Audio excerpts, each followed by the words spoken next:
এই জ্ঞানটা হচ্ছে বুদ্ধিতে। তাই লক্ষ্য করে দেখবেন যে দক্ষিণেশ্বরে যান, মা কালীর মূর্তি দেখেন, ডান দিকে দুটো হাত বড় সুন্দর, একটা হাতে এরকম করে আর একটা হাতে এমনি করে। বর অভয়, অভয় দিয়ে বলছেন ভয় কেন, আমি তো মা, তোমাদের কিসের ভয়? আর বর বলছেন কি চাই বলো, যা চাইবে তাই তোমাকে দেব।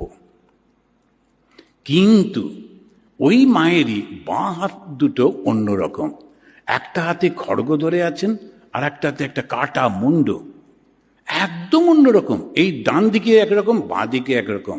যখন জগতের সমস্ত কিছু চাই, মা পরীক্ষায় পাশ করিয়ে দাও, মা চাকরি দাও, মা এটা দাও সেটা দাও, তখন ওই ডান দিকে। কিন্তু যেই বলবে মা আমায় মুক্তি দাও, তখন আসতে হবে বাঁ দিকে। এই বামা কালী বাঁ দিকে যিনি আছেন, তিনি ওই খড়গটা কাউকে কাটার জন্যে না, অহংকারটাকে কাটার জন্যে। যে মুন্ডটা ধরে আছেন, ওর নিচে একটা শেয়াল বসে আছে, ওই শেয়ালটা পশুটি চাইছে ওইটি, তখন যেন মা বলছেন এটা তোমার জন্যে না, এ জ্ঞান পশুর জন্যে না, শুধু মানুষের। ভেবে দেখুন কি সুন্দর। এই হচ্ছেন শ্রী শ্রী মা কালী।